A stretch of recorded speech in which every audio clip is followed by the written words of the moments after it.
असां माण्हू मोहब्बती मुनाफ़िक न आहियूं, हरू भरू असां सावती थो फिटायूं। आहियूं असां वफ़ादार, इहा तोखे ख़बर हुजे, मौला ॾींदो नो यार, इहा तोखे ख़बर हुजे। असां माण्हू मोहब्बती मुनाफ़िक न आहियूं, हरू भरू असां सावती थो फिटायूं। आहियूं असां वफ़ादार, इहा तोखे ख़बर हुजे, मौला ॾींदो नो यार, इहा तोखे ख़बर हुजे।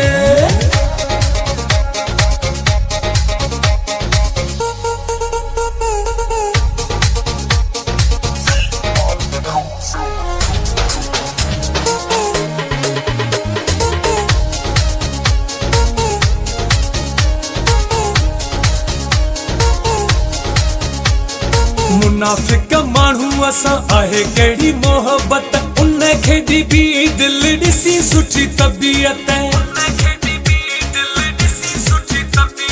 मुनाफ़िक माण्हू असां आहे कहिड़ी मोहब्बत, उनखे बि दिल ॾिसी सुठी तबियत। आहियूं असां वफ़ादार, इहा तोखे ख़बर हुजे, मौला ॾींदो नो यार, इहा तोखे ख़बर हुजे। असां माण्हू मोहब्बती मुनाफ़िक न आहियूं, हरू भरू असां सावती थो फिटायूं। आहियूं असां वफ़ादार, इहा तोखे ख़बर हुजे, मौला ॾींदो नो यार, इहा तोखे ख़बर हुजे।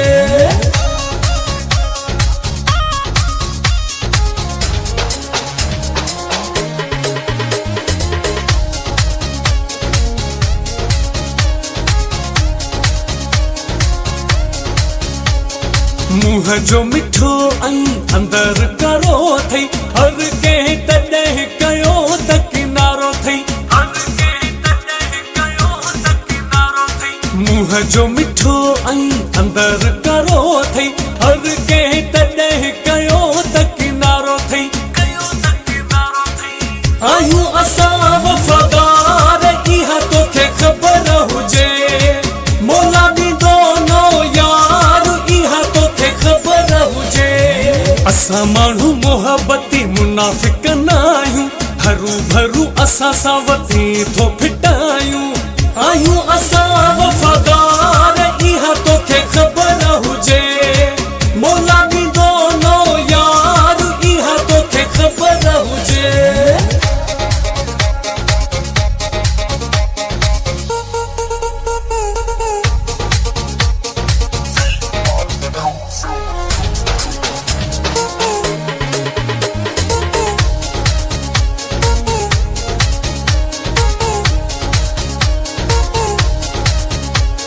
ग़ुलाम शबीर गमगीन मां आहियां, मुनाफ़िक माण्हूअ खां भॼण थो चाहियां। ग़ुलाम शबीर गमगीन मां आहियां, मुनाफ़िक माण्हूअ खां भॼण थो चाहियां।